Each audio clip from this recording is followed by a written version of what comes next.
Muy bien, muy buenas tardes, nuevamente con ustedes. Hoy vamos a hablar sobre contratos de distribución, la unidad número 16 del programa de la Universidad Católica de Salta. Contratos de distribución. Es una unidad que se caracteriza por 6 puntos claves con respecto a este tema. Es un avance sobre lo que habíamos visto en la clase anterior, sobre contratos, distintos tipos de contratos, y en este caso, contratos de distribución, que desde luego nos va a llevar a que recorramos gran parte del Código Civil y Comercial unificado. En contratos de distribución vamos a ver contratos de agencia, contratos de concesión, contratos de franquicia, contratos de compra o shopping center, contratos de capitalización y ahorro para fines determinados. Antes de pasar puntualmente al tema que nos ocupa hoy día, que es contratos de distribución, quiero contestarle a un alumno que me pidió que hiciera algún avance sobre el tema de contratos de consumo. Yo el otro día ya aclaré el tema pero no hay ningún inconveniente. Voy a mencionar nuevamente en qué parte del Código Civil y Comercial Unificado, Ley 26994, vigente a partir del 2015, ubicamos este tema tan pero tan importante como es este tipo de consumo, de contrato de consumo. Título tercero, capítulo 1, allí comienza con el subtítulo Relación de consumo. Comenzamos desde el 1092 en adelante. Desde el 1092, donde allí el código nos habla acerca de relación de consumo, hasta el 1095, interpretación de contrato de consumo.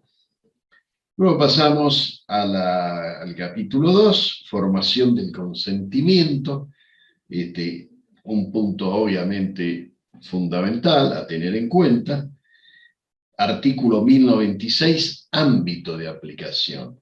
Y 1099, libertad de contratar. De allí pasamos al artículo 1100, que yo siempre lo destaco y lo cito en mis conferencias, que tiene que ver con información y la visión del código con respecto a este tema tan importante, que es la información que el proveedor debe dar al consumidor, cuando dice que está obligado a suministrar información. Del 1100 al 1103, efectos de la publicidad. Del 1104, modalidades especiales, cuando habla de contratos celebrados fuera del establecimiento comercial, cuando nos habla de los contratos celebrados a distancia, también de la utilización de medios electrónicos, un tema que hoy está muy en boga porque obviamente es lo que más se utiliza en esta época de pandemia, y de acuerdo a una estadística que hemos llevado a cabo a través de la universidad, es uno de los medios que más se ha utilizado para establecer la relación jurídica de consumo a través de medios electrónicos o plataformas electrónicas. Información sobre estos medios, hasta el artículo 1116, que nos habla de las excepciones al derecho de revocar, todo un tema también. En el capítulo 4, cláusulas abusivas, del 1117 en adelante hasta el 1122, donde hablamos de control judicial. Y el título 4, capítulo compra-venta, puntualmente, sesión 1, disposiciones generales, del 1123, las definiciones de compra-venta, hasta el 1128, obligaciones de venta. Luego pasaremos a la cosa vendida, artículo 1129 al 1132, cosa ajena. Y allí, desde luego, que luego vendrán obligaciones del vendedor, obligaciones del comprador, pero básicamente en lo que se refiere a contrato de consumo, que es la pregunta que el alumno hace, tiene que remitirse al 1192, título tercero, bajo el subtítulo Contratos de consumo y relación de consumo. Bien, dicho esto, esperemos de que esté contestada la pregunta. Vamos a ir de lleno al tema que nos convoca hoy, que es contratos de distribución. Bueno, el nuevo código regula los contratos de distribución en su libro tercero de los derechos personales, título cuarto de los contratos en particular, que abarca 30 capítulos y comprende los artículos del 1123 al 1707. Reitero, del 1123 al 1707, usted tiene desarrollado el material relacionado con contratos de distribución y derechos personales, contratos en particular, título cuarto. Ahora bien, decimos que, avanzando en el tema, los contratos de distribución de bienes y servicios no estaban legislados en la anteriormente a este Código Civil y Comercial de la Nación. Vale decir que, anterior a la Ley 26.994, que es la ley que pone en vigencia el nuevo Código Civil y Comercial de la Nación, esto no estaba legislado en el Código. El anterior Código de Comercio, que seguramente ustedes han estudiado, o seguramente ustedes, alguna de sus partes, han leído. En el punto número 2 nos referimos a los contratos de agencia, concesión, distribución y franquicia, celebrados entre un principal o proveedor, que es la empresa productora de bienes o servicios, y cada distribuidor, vale decir, entre el preponente y el concedente o distribuido o franquiciante por un lado. Y por el otro, los agentes concesionarios, distribuidores o franquiciados respectivamente. Lorenzetti hace un apunte sobre esto y señala de que la distribución actual tiene una configuración sistemática. Es un conjunto relacionado de partes y de contratos conectados en función de la finalidad distributiva. Muy acertado este aporte del doctor Lorenzetti, cuando define claramente a estos contratos y la necesidad de los mismos. Ahora, veamos un poquito la evolución del sistema de distribución. Este evolucionó de ser un contrato entre dos partes hasta ser en la actualidad un sistema de redes de distribución e hipercentros de consumo. Fíjense ustedes cómo evolucionó. De ser un contrato entre dos partes hasta ser en la actualidad un sistema de redes de distribución y, como lo digo allí, un hipercentro de consumo. Este ejemplo que citamos allí, para hacerlo más práctico, entendible al punto. Desde el almacén de ramos generales, decimos allí, que vincula al comerciante con sus proveedores mediante contratos de, puede ser consignación o suministro, donde el fabricante o productor vende a los comerciantes mayoristas o directamente al almacenero, y este a su vez comercia con el consumidor final, interactuando a menudo el viajante, una figura que ya prácticamente ha desaparecido, ligado por una relación laboral con el primero o el segundo de la cadena, cuya función ha sido facilitar nada más las operaciones entre el productor y el comerciante minorista.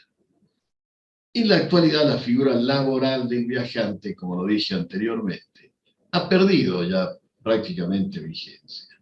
Antes era común que vos te encontrabas con ese señor de maletín de cuero, o en algunos casos con muchas muestras en sus vehículos, o en su vehículo, sea uno o varios, recorriendo el país, recorriendo el interior, recorriendo las provincias, recorriendo los negocios, los comercios, vendiendo algún producto o ofreciendo algún servicio también, ¿por qué no? Ha sido reemplazado en buena medida, ¿por qué?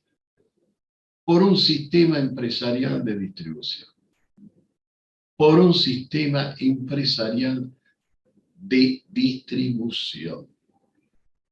¿Consistente en qué? ¿En qué consiste este sistema empresarial de distribución? ¿En qué consiste? Consiste en redes de contratos coligados o conexos,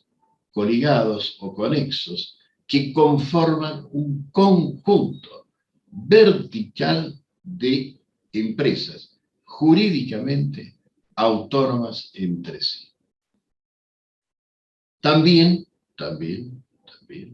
por hipercentros de consumo, hipermercados, shopping centers, que a diferencia de los primeros, constituyen sistemas horizontales de empresas independientes desde lo jurídico,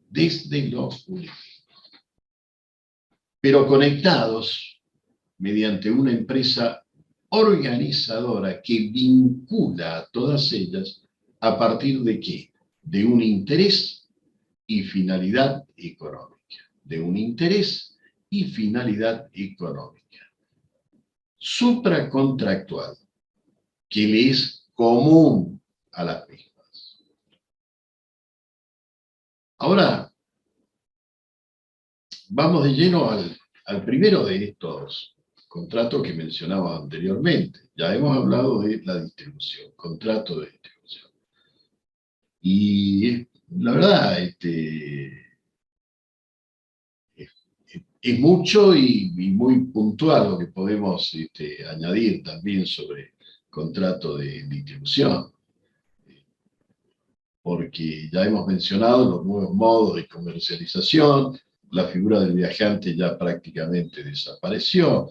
Ahora, como lo dijimos en el anterior, hay empresas de distribución, un sistema de empresas de distribución.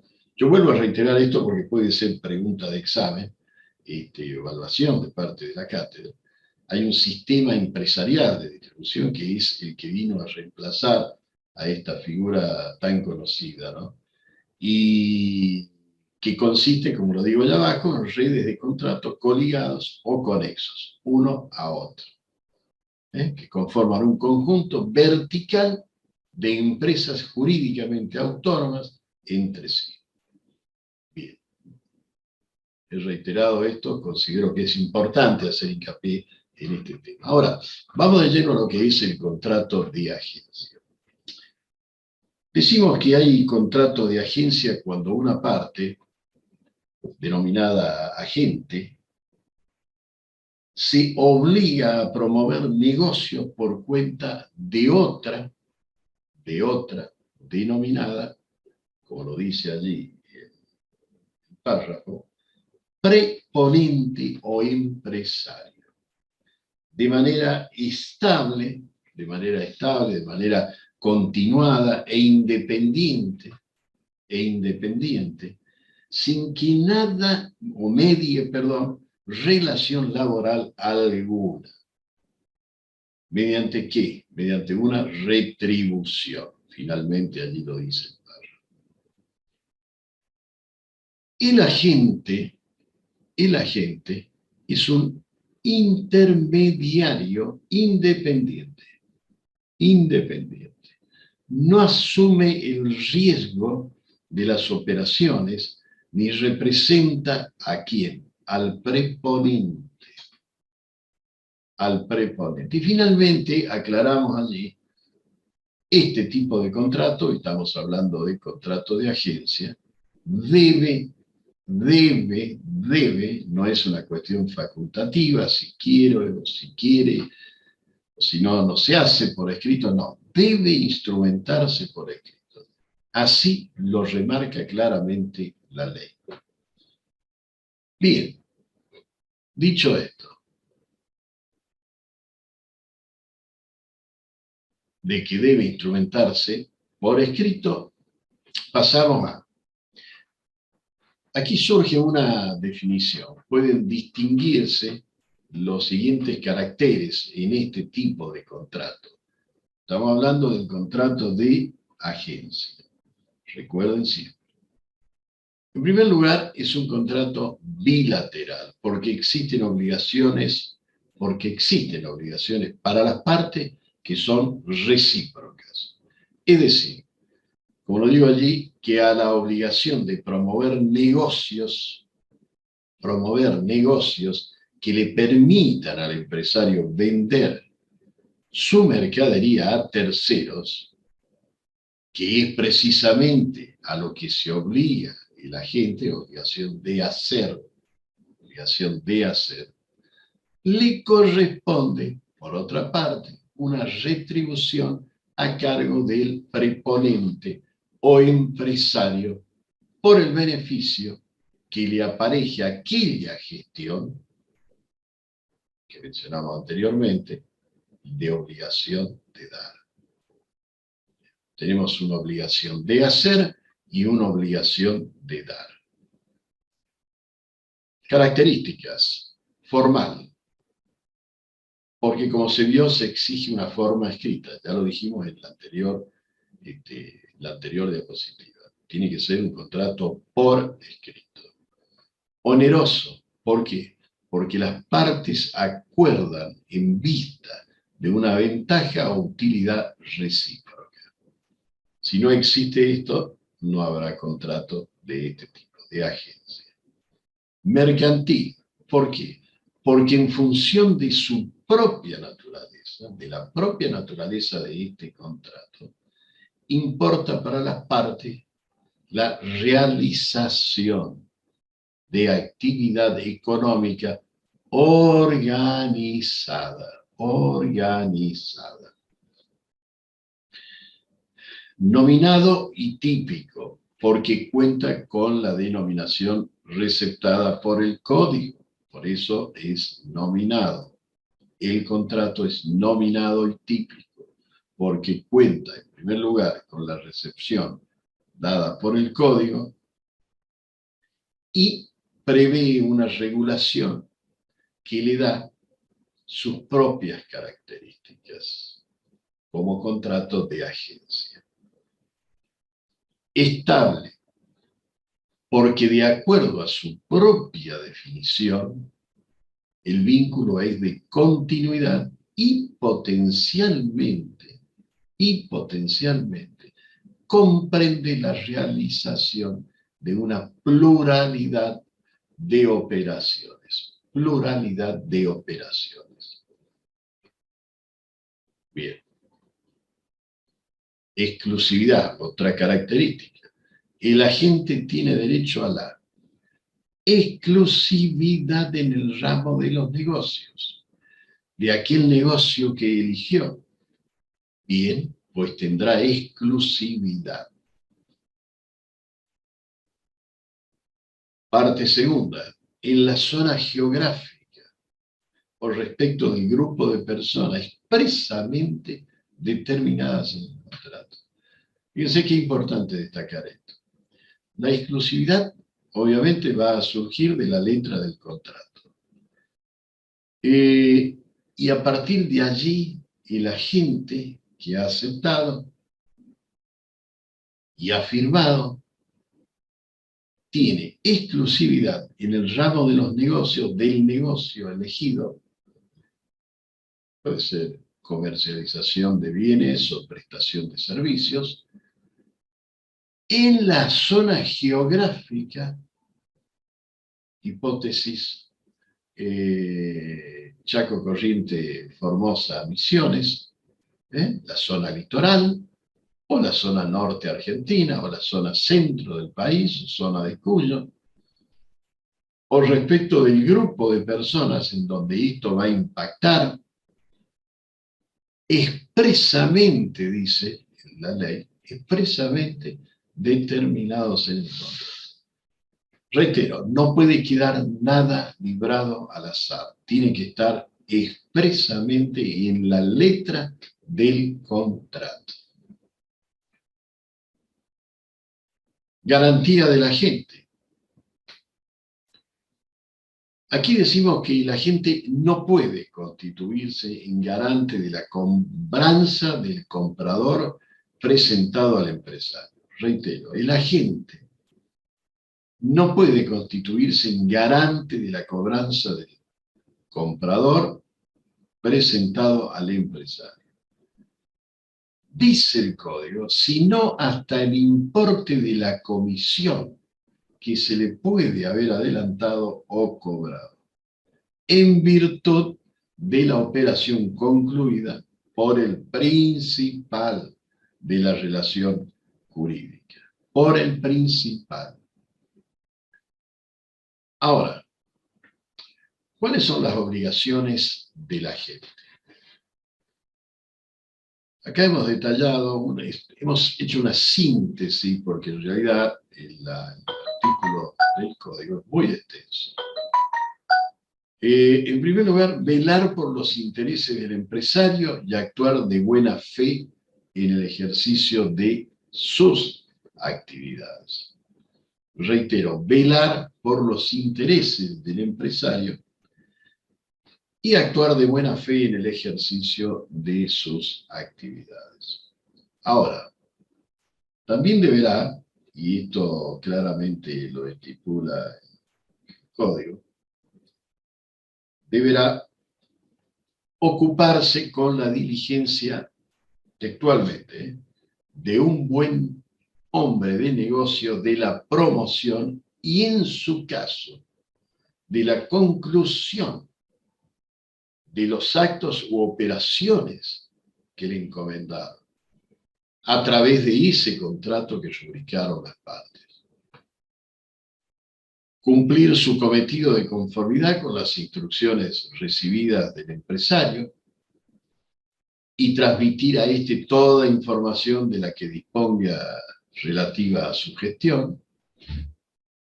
Informar al empresario sin retrasos, sin baches ahí de tiempo, sin retrasos, de todos los negocios tratados o concluidos, y en particular, dice la ley, lo relativo a la solvencia. ¿De quiénes? De los terceros con quienes se propone o se concluyen operaciones comerciales. Esta información para el empresario es fundamental, sin lugar a dudas. También recibir en nombre de este empresario las reclamaciones de tercero sobre defectos o vicios de calidad, vicios, defectos de calidad de bienes vendidos o de servicios prestados. Como dijimos antes, las relaciones jurídicas pueden encerrar no solamente la comercialización de bienes, sino también la prestación de servicios. Asentar en su contabilidad, en forma independiente, ¿qué cosa? Los actos u operaciones relativos a cada uno de los empresarios por cuya cuenta actúe este agente. Esto es una forma también de transparentar, obviamente, el procedimiento que está llevando a cabo el agente ante aquellos que han depositado su confianza, más allá que haya un contrato escrito, rubricado por las partes. Evidentemente hubo una confianza de parte del empresario en este agente para que éste opere como agencia del mismo. ¿Qué hay en cuanto a la remuneración? Con respecto a esto decimos que si no hay un pacto expreso, o sea, expreso, por escrito, la remuneración de la gente es una comisión variable,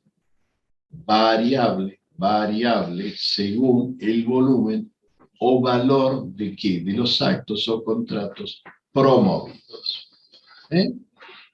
Eso está así de claro por el tema. Reitero, si no hay un pacto expreso, algo que diga por escrito monto X puntual, la remuneración de la gente será de acuerdo a la comisión variable según el volumen o valor de los actos o contratos promovidos. Y en su caso, concluidos por el agente, no a medias, sino concluidos por el agente, comenzado y terminado, conforme con usos y prácticas, finalmente dice la ley, del lugar de actuación del agente. Ahora bien, finalizando ya el punto de estos tipos de contratos, llegamos a la conclusión del contrato. En los contratos de agencia por tiempo indeterminado, la ley nos indica que cualquiera de las partes, tanto una como la otra, pueden poner fin, pero es necesario un preaviso. Un preaviso.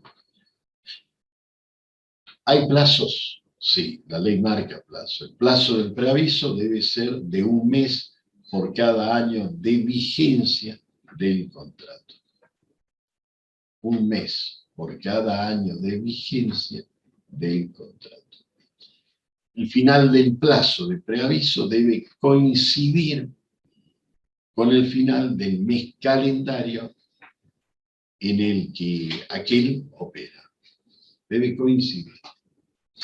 Las disposiciones del presente artículo, en donde el Código trata el tema puntualmente de contratos de agencia, se aplican a los contratos de duración limitada, transformados en contratos de duración ilimitada, a cuyo fin, lo dice también la ley, en el cálculo del plazo de preaviso debe computarse la duración limitada que le precede y que ha sido establecida también en dicho contrato. Finalmente decimos que las partes pueden prever los plazos de preaviso superiores a los establecidos en este artículo. O sea, si la firma de este contrato las partes prevén un plazo de preaviso superior al que se mencionó anteriormente, que es de 1 mes por cada año de vigencia del contrato, bueno, tendremos que, obviamente, cumplir con eso que ya está previsto y está pactado. Y establecido en el contrato rubricado por las partes oportunas.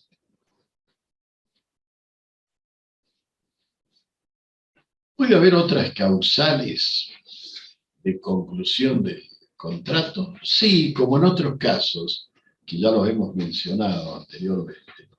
En este también se puede dar, por ejemplo, muerte o incapacidad del agente, disolución de la persona jurídica que celebró el contrato, que no deriva de fusión o extinción, sino que hay otras causales, obviamente. También puede ser por quiebra de cualquiera de las dos partes, vencimiento del plazo, incumplimiento grave o reiterado de las obligaciones que cada una de las partes asume a la firma de este contrato, disminución significativa del volumen de negocios de la gente, dejó de ser rentable, entonces las partes deciden, bueno, ponerle fin a este contrato de agencia. ¿Lo pueden hacer? Sí. El inciso F es muy claro en este sentido: disminución significativa del volumen de negocios de la gente. Bien.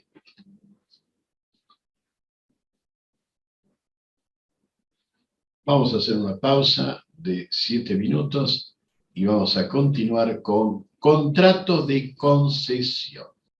Vamos a ver algunas características de este tipo de contratos. 7 minutitos y...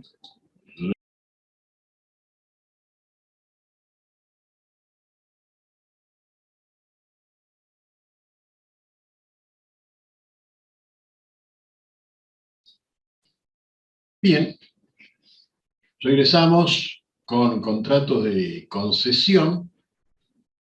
Hay una definición al respecto y es la siguiente: el mismo código la da. Hay contrato de concesión cuando el concesionario, que actúa en nombre y por cuenta propia frente a terceros, se obliga mediante una retribución a disponer de su organización empresaria,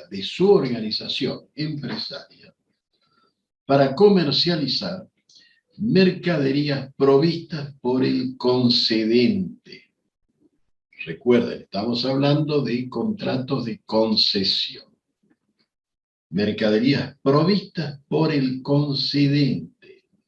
Prestar servicios, proveer los repuestos y accesorios según lo que se haya convenido. Esta es una definición muy puntual que nos da el código sobre este tipo de contrato.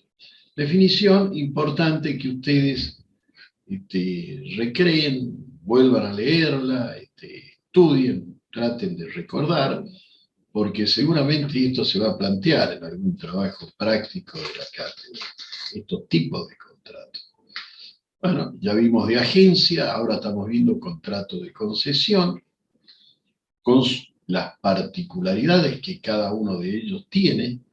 En este sentido decimos, en lo que es contrato de concesión, que debe tenerse en cuenta que este tipo de contrato tiene en nuestro derecho tres variantes fundamentales. La primera de ellas es que hay un contrato de concesión pública. Hay uno de concesión privada y otro de concesión comercial. Pública, privada, comercial. 3 tipos.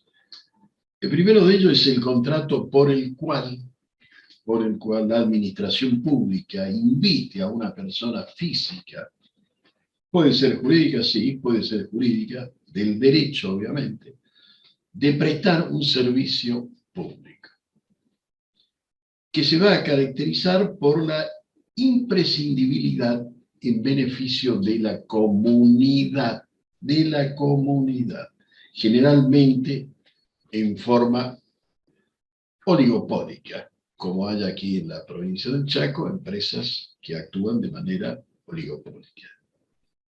Recibiendo como contraprestación, ¿qué cosa? Una tarifa o un canon, tal como son los ejemplos de los servicios de agua potable, energía eléctrica, gas natural. Bueno, todavía aquí en esta parte del país, por lo menos donde yo vivo, no hay gas natural.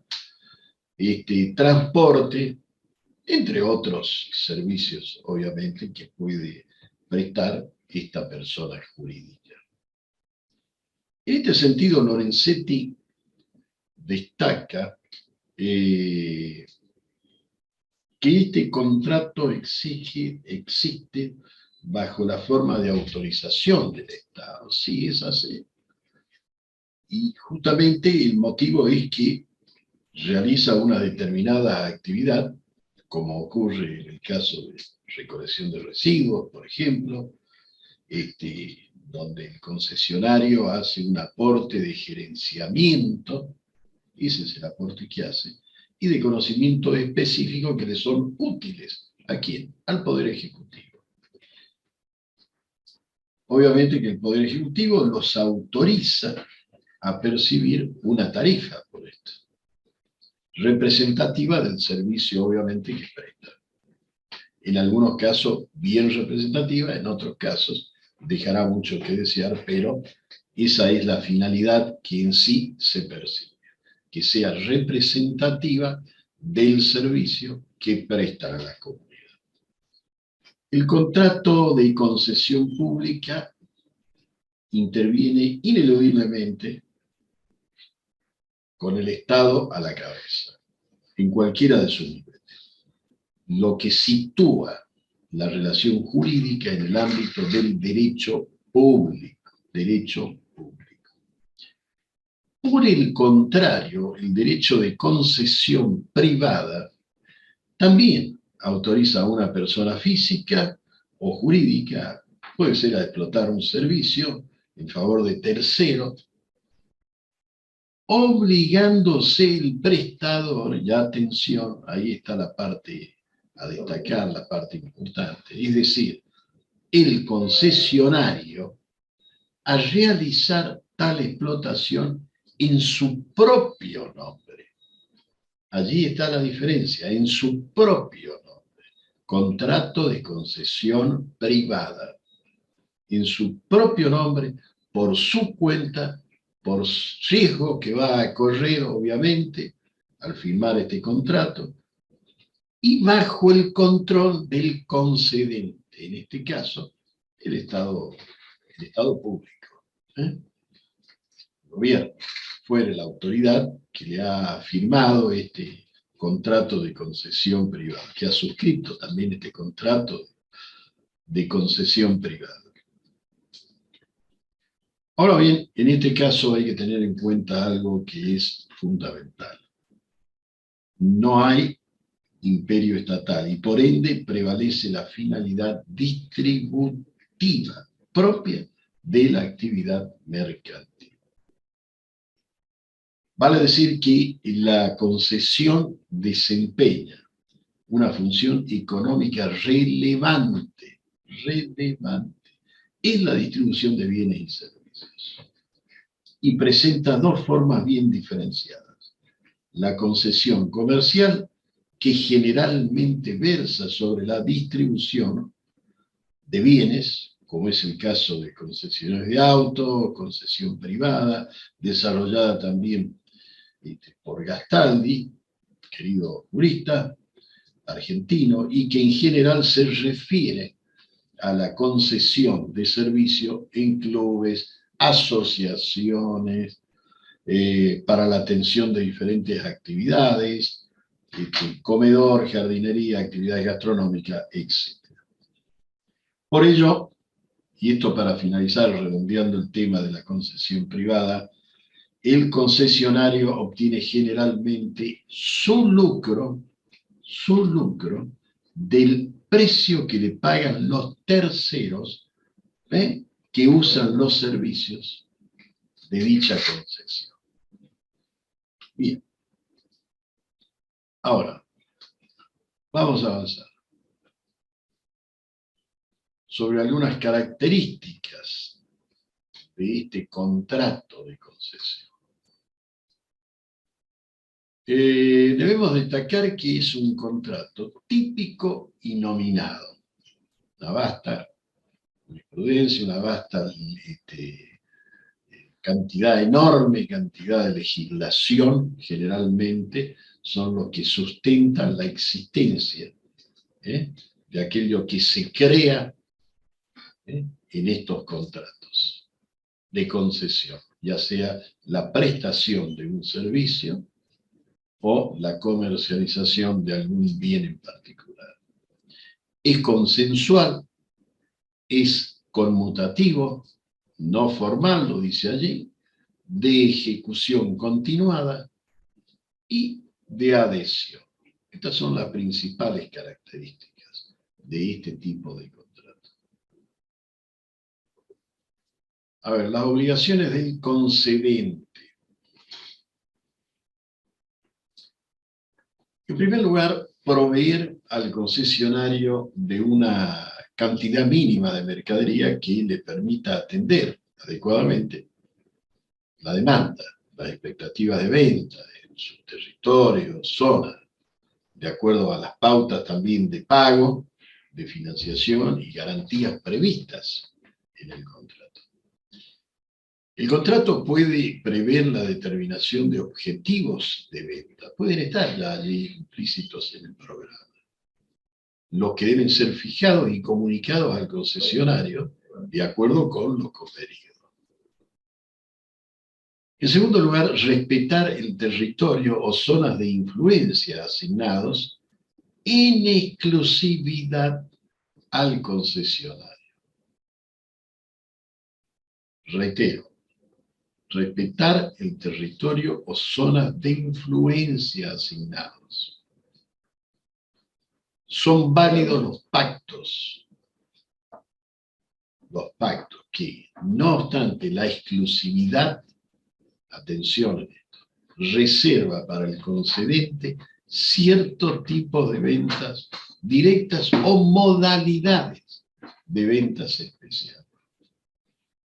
Aquí hay un punto a destacar, porque, en primer lugar, decimos respetar el territorio o zona de influencia asignado en exclusividad al concesionario. Carlitos es el concesionario. El concedente debe respetar el territorio o zona de influencia asignado a Carlitos.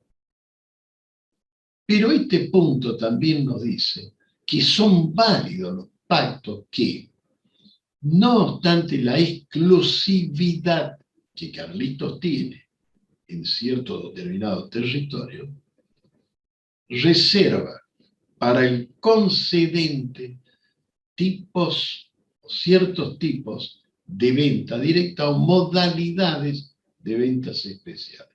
Esto puede dar lugar, obviamente, a un litigio. Puede dar lugar a recurrir a la justicia, en caso de que se dé esta circunstancia. También en el punto C decimos proveer al concesionario la información técnica y en su caso los manuales y la capacitación de personal necesario para la explotación de la concesión. Atención, estas son obligaciones del concedente. Proveer durante un periodo razonable, en su caso, repuestos para los productos comercializados. No sabemos qué productos pueden ser, pero el concedente debe, como obligación, tener previsto la reposición de repuestos para esos productos o atender la demanda de esos productos. Permitir el uso de marcas, enseñas comerciales y demás elementos distintivos en la medida necesaria para la explotación de la concesión. Y para la publicidad, factor no menos importante del concesionario, dentro obviamente de su territorio o zona de influencia.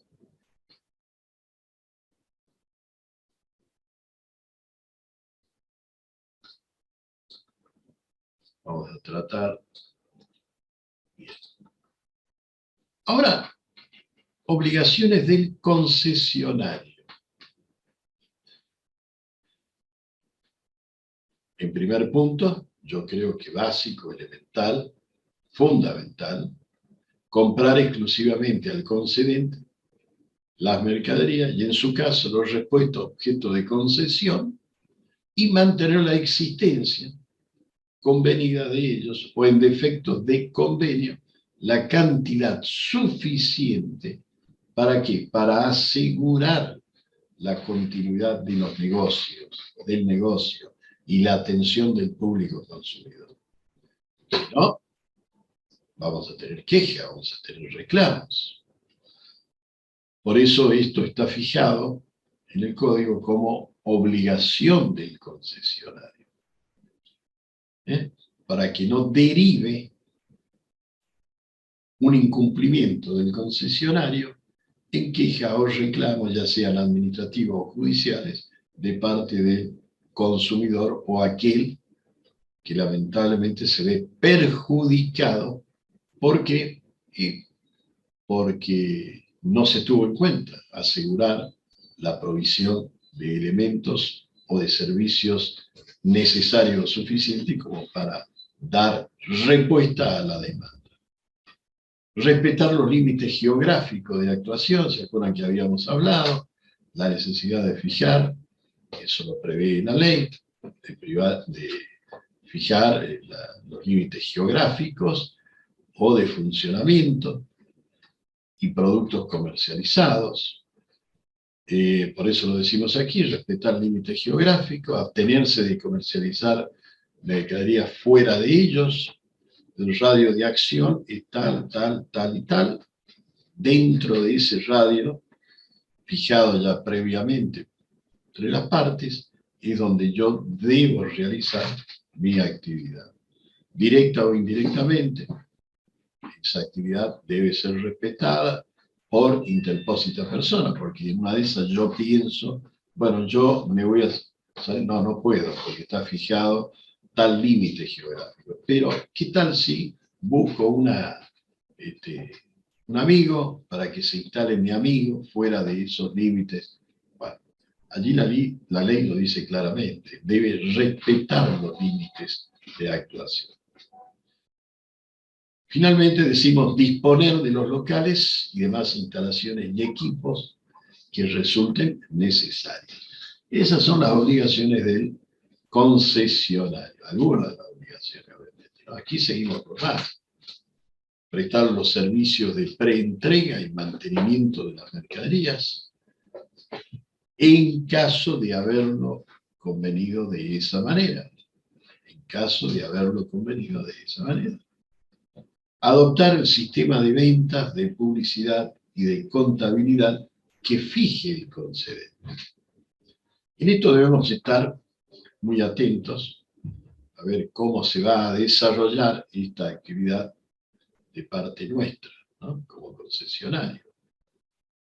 Capacitar al personal, obviamente, de conformidad con las normas del concedente, que pueden ser esas normas, y bueno, materia de higiene, control bromatológico, aspectos relativos a la presentación de los productos, a la publicidad de los precios de esos productos, cuáles son los precios sugeridos que tiene, cuáles son los precios de acuerdo a lo que yo he firmado con el concedente, que debo respetar y no salirme de ellos.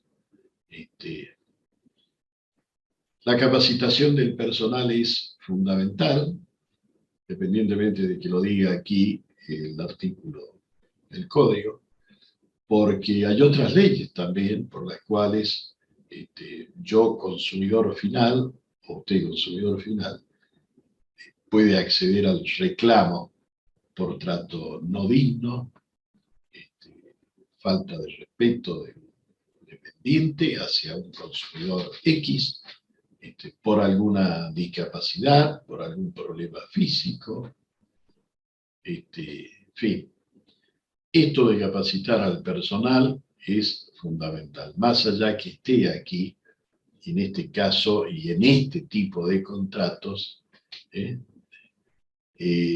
hay otras leyes que han legislado sobre el tema y es fundamental a tener en cuenta.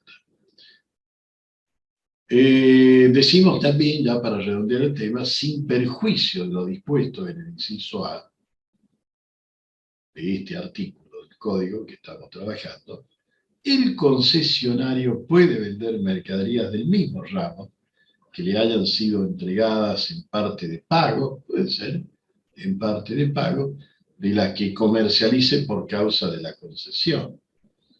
Independientemente de que yo comercializo una determinada marca por la concesión, este artículo me posibilita que yo comercialice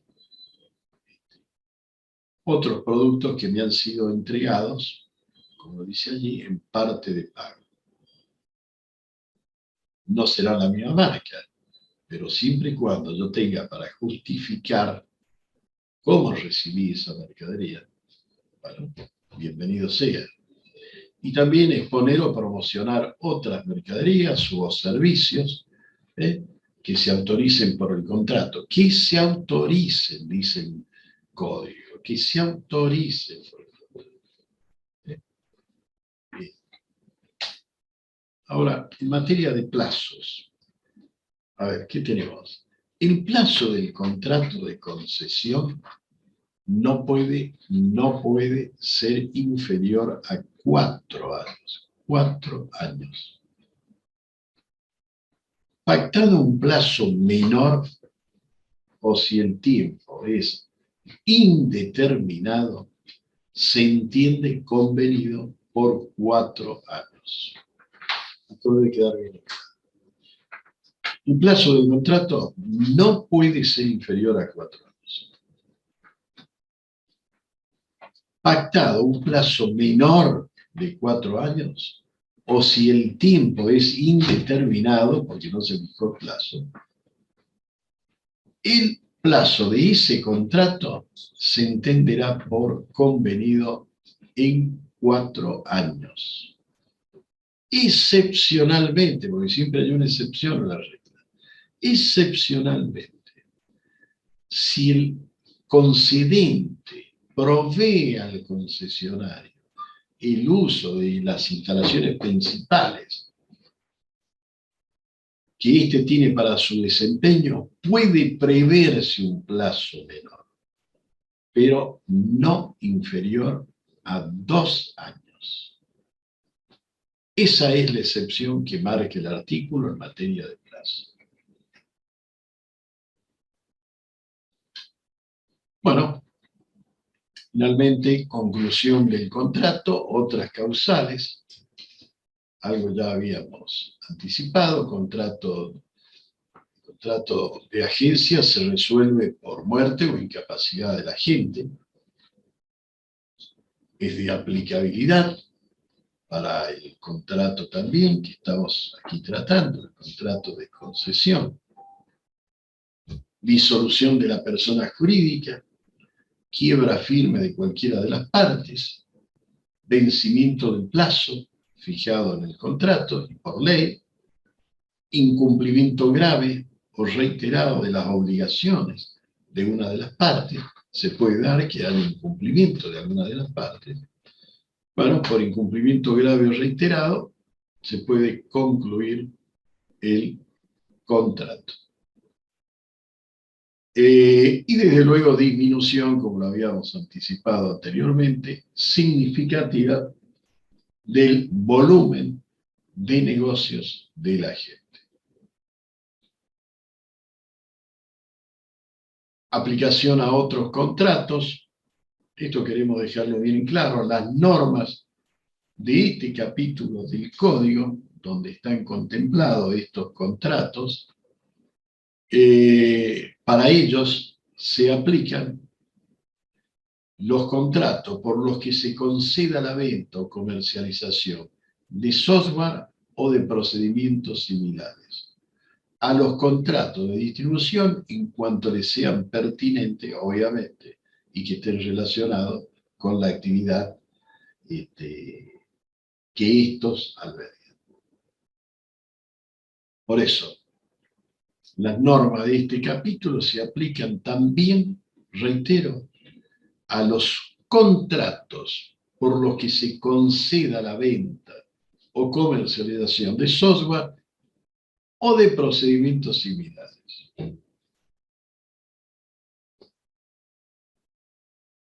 Ahora pasamos al otro contrato que habíamos previsto allí en el comienzo, que íbamos a hablar, y es el contrato de franquicia. Es todo un tema. Y en este caso decimos que hay franquicia comercial cuando una parte denominada franquiciante, recuerden, una parte denominada franquiciante otorga a otra, llamada franquiciado, el derecho a utilizar un sistema probado, destinado a comercializar determinados bienes o servicios bajo el nombre comercial, emblema o la marca del franquiciante, en este caso, quien provee no solamente el emblema o la marca o el nombre, sino un conjunto de conocimientos técnicos y la prestación continua de asistencia técnica o comercial. ¿Todo esto contra qué? Contra una prestación directa o indirecta del franquiciado. Debe haber una contraprestación. Bueno, todo esto que hace, en este caso, el franquiciante, es contra una prestación directa o indirecta del franquiciado, de la otra parte. Contrato de franquicia, en este caso, franquicia comercial. Recuerden, una parte es el franquiciado y la otra parte es el franquiciante. Franquiciante otorga a otra llamada franquiciado, bla, bla, bla, bla, bla, bla, derecho a utilizar un sistema probado. Tiene algunas cualidades este contrato para que sea de estas características. A ver, tiene que ser derecho a la utilización de un sistema probado y destinado a comercializar bienes o servicios bajo el nombre comercial, emblema o la marca del franquiciante. Tenemos infinidad de ejemplos de esto. Infinidad de ejemplos. Hay un solo ejemplo de esa M de oro tan conocida, bueno, mundialmente. Y otros, por supuesto.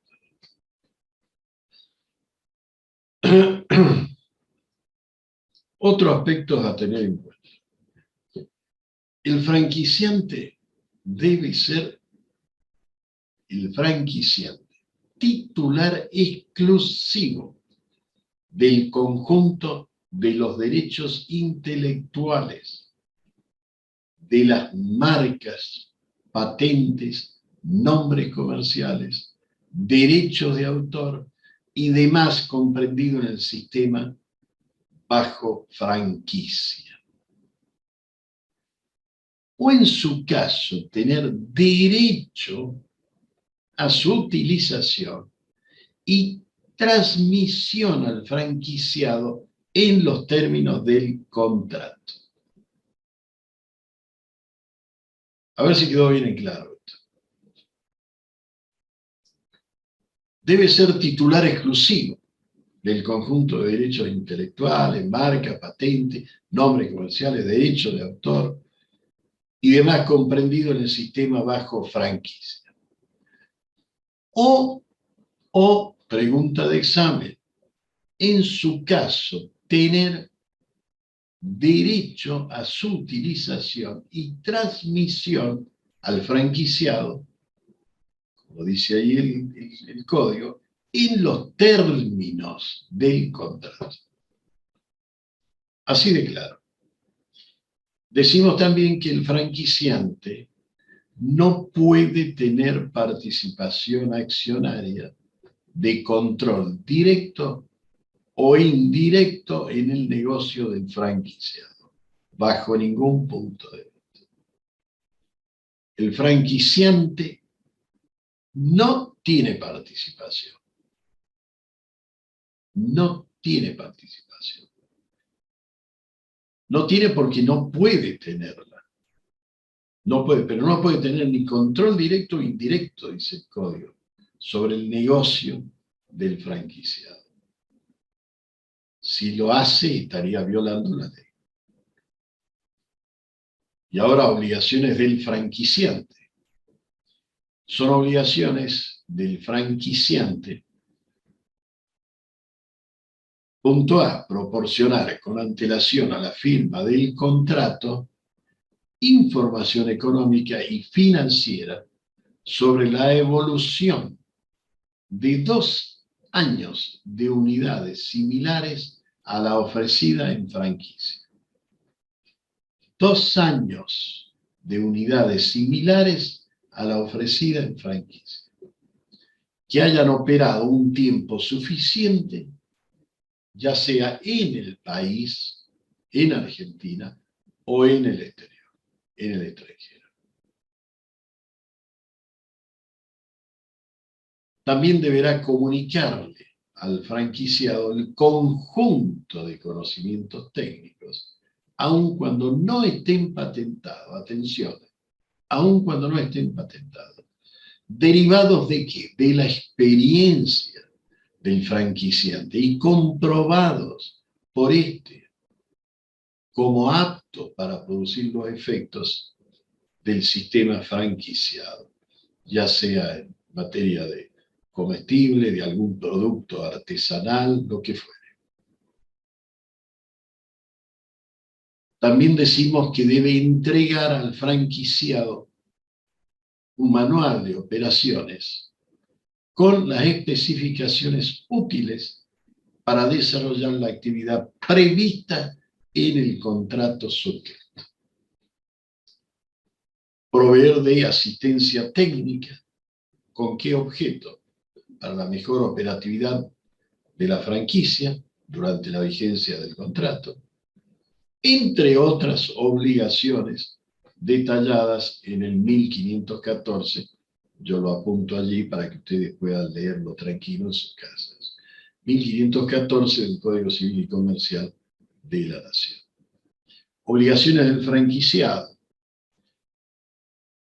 Son obligaciones mínimas, decimos aquí, del franquiciado. Desarrollar efectivamente la actividad comprendida en la franquicia. No cualquier tipo o de cualquier calidad la actividad, sino desarrollar efectivamente la actividad comprendida en la franquicia. Cumplir las especificaciones del manual de operaciones que le ha sido entregado y las que el franquiciante le comunique en cumplimiento de ¿qué? De su deber de asistencia técnica. Hay de por medio un deber, ya lo habíamos mencionado en la anterior diapositiva, pero en este caso el franquiciado tiene obligaciones mínimas a cumplir. Bueno, debe cumplirlas. Proporcionar la información que razonablemente requiera el franquiciante para el conocimiento del desarrollo de su actividad. Por allí puede haber dudas. No cierra que tal o cual producto deba ser elaborado de esta o aquella forma, o cuáles son las técnicas para elaborar ese producto. No las tenemos debidamente entendidas o comprendidas. Entonces hará falta de que la otra parte aporte estos conocimientos. Facilitar las inspecciones que se hayan pactado, o que sean adecuadas al objeto de la franquicia. Abstenerse de actos que puedan poner en riesgo la identificación o el prestigio de la franquicia. Ustedes se imaginan una firma como McDonald's que tenga aquí extendida una franquicia y que le cambie la elaboración de sus productos, pero que se la vendan con la bolsita, con el arco dorado, con todo. Por eso lo dice allí claramente el 1515 del Código Civil y Comercial de la Nación: abstenerse de actos, abstenerse que puedan poner en riesgo la identificación o el prestigio del sistema de franquicia, que integra o de los derechos mencionados en el 1514. Yo les sugeriría que comiencen tanto antes la lectura para comprender bien de dónde avanza. Segundo párrafo, y cooperar, en su caso, en la protección de eso. No solamente vigilar que se cumpla, sino trabajar en el sentido de que se cuiden esos detalles para proteger estos derechos que están tutelados por la ley. Plazo. Es aplicable el plazo del 1506 del Código Civil y Comercial de la Nación, primer párrafo. Yo lo parafraseé aquí, pero el plazo del contrato no puede ser inferior a 4 años. Ya lo dijimos anteriormente, creo que avanzamos un poco ya en el tema. Pactando un plazo menor, o si el tiempo es indeterminado, se entiende convenido por 4 años. Sin embargo, y eso lo aclaramos también antes, un plazo inferior puede ser pactado si se corresponde con situaciones especiales como pueden ser ferias o congresos, actividades desarrolladas dentro del predio o emprendimientos que tienen previstas una duración inferior o similar. Vencido el plazo, el contrato se extiende de manera tácita, se prorroga tácitamente por plazos sucesivos de un año, excepto, dice nuestra legislación, expresa denuncia de una de las partes antes de cada vencimiento con 30 días de antelación. Y finalmente, a la segunda renovación se transforma en contrato por tiempo indeterminado. ¿Cómo se extingue el contrato? Bueno, esto nos pide el programa sobre la extinción del contrato, reglas. Decimos que el contrato se extingue, como en la mayoría de los casos, por la muerte o incapacidad de cualquiera de las partes. No puede ser extinguido sin justa causa dentro del plazo de su vigencia original, que ha sido pactado por las partes. Y se aplican los artículos 1084 y siguiente en ese caso. Punto. Los contratos con un plazo menor de 3 años, justificando por razones especiales, según el artículo 1516, queda extinguido de pleno derecho al vencimiento del plazo. El inciso D nos dice que cualquiera sea el plazo de vigencia del contrato, las partes que desean concluirlo a la expiración del plazo original o de cualquiera de sus prórrogas, debe preavisar a la otra con una anticipación no menor de 1 mes por cada año de duración. En los contratos que se pactan por tiempo indeterminado, atención, puede ser que se pactó por tiempo indeterminado. El preaviso debe darse de manera que la rescisión se produzca, cuando menos, al cumplirse el 3er año de su concertación. En ningún caso se requiere invocación de justa causa. En ningún caso se requiere invocar justa causa. La falta de preaviso hace aplicable el artículo 1493. En el caso de la cláusula que impide la competencia del franquiciado con la comercialización de productos o servicios propios o de terceros después de extinguido el contrato por cualquier causa, es válida esta cláusula. ¿Hasta cuándo? Hasta el plazo máximo de 1 año y dentro del territorio oportunamente fijado, habida cuenta del contrato rubricado entre las partes.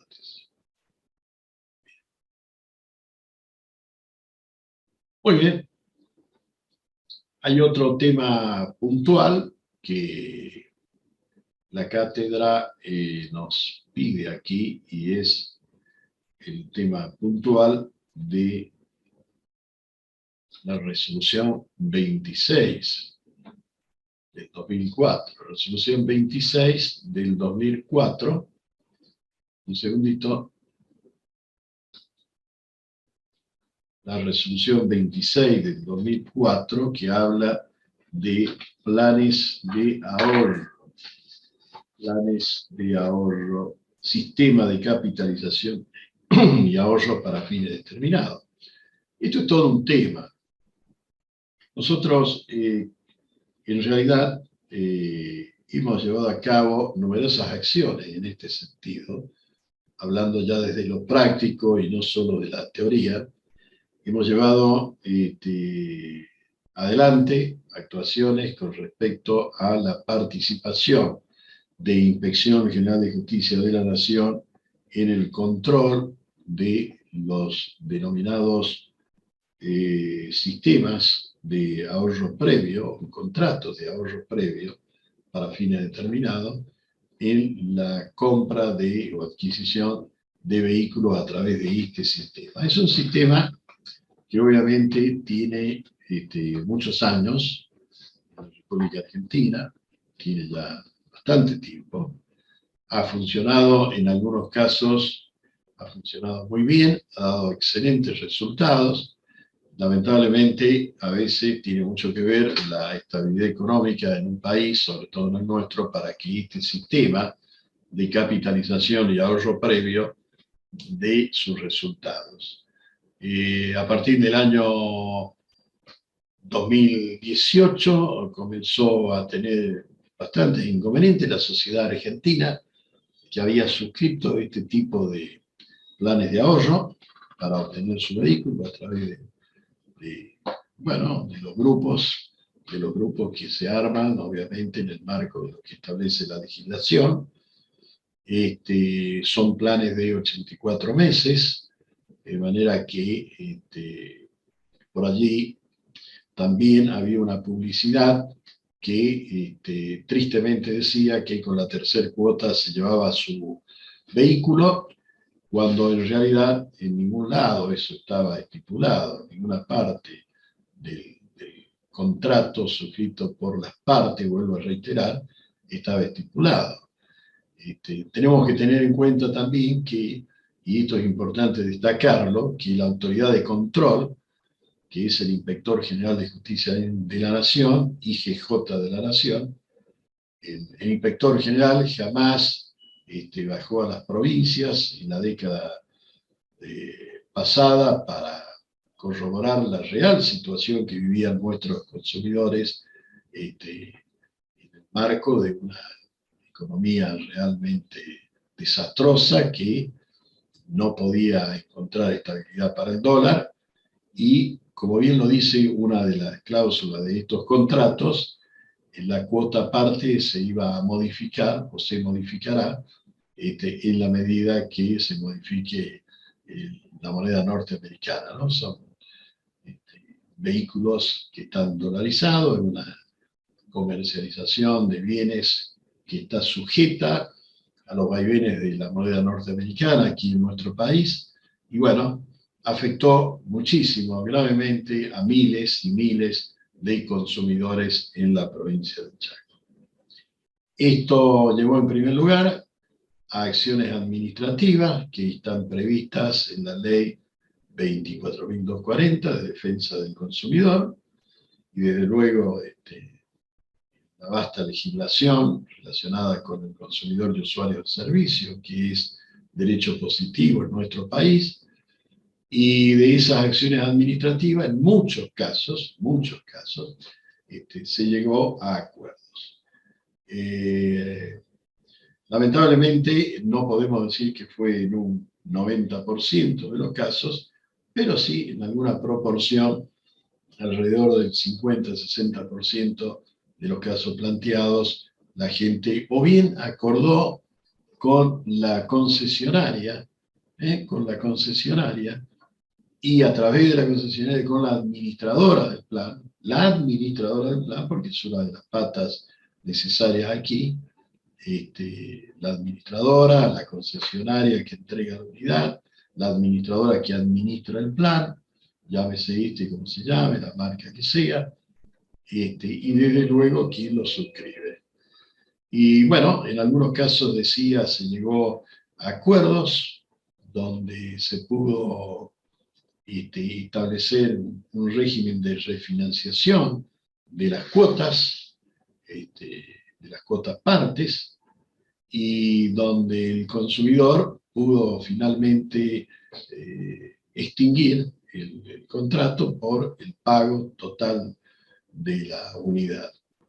Y en otros casos, lamentablemente, bueno, por incumplimiento de pago se aplicó de lleno la ley de prendas, ¿eh?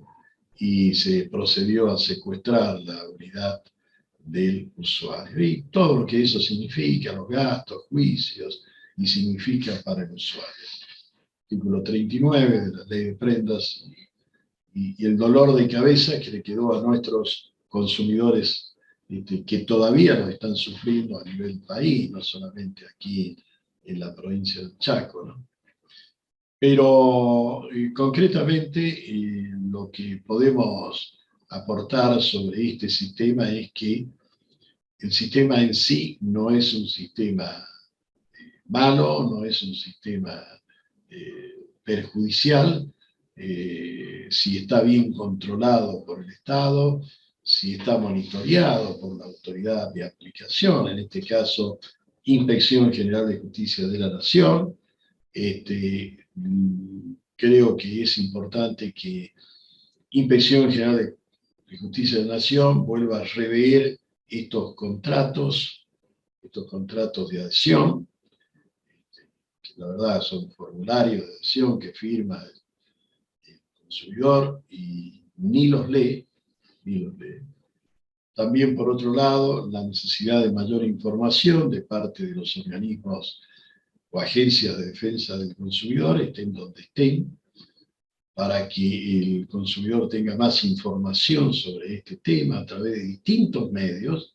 No busquemos un solo medio, sino a través de distintos medios lleguemos al consumidor y recalquemos la necesidad de leer antes de firmar, consultar con los organismos de defensa del consumidor, o con un abogado, o con un colegio de abogados, o lo que fuere, consultar antes de firmar para ver los pros y los contras. La necesidad de que las concesionarias de autos, donde generalmente se suscriben estos contratos, tengan a mano, tengan disponible una copia de los mismos a disposición del consumidor. Esto lo prevé la ley, lo prevé la legislación aquí en la provincia de Chaco y en otras provincias también de la zona. De manera que esto es todo un tema, señores, es todo un tema. No lo vamos a agotar en estos minutos. Hay mucha jurisprudencia que me gustaría compartir con ustedes. Si ustedes, luego de verme o escucharme, desean que les haga llegar alguna jurisprudencia con respecto a este tema, puede ser jurisprudencia del Chaco, de otras partes del país, donde hemos tenido inclusive recursos ante defensor del pueblo, recursos ante juzgados, juzgados de primera instancia, en fin.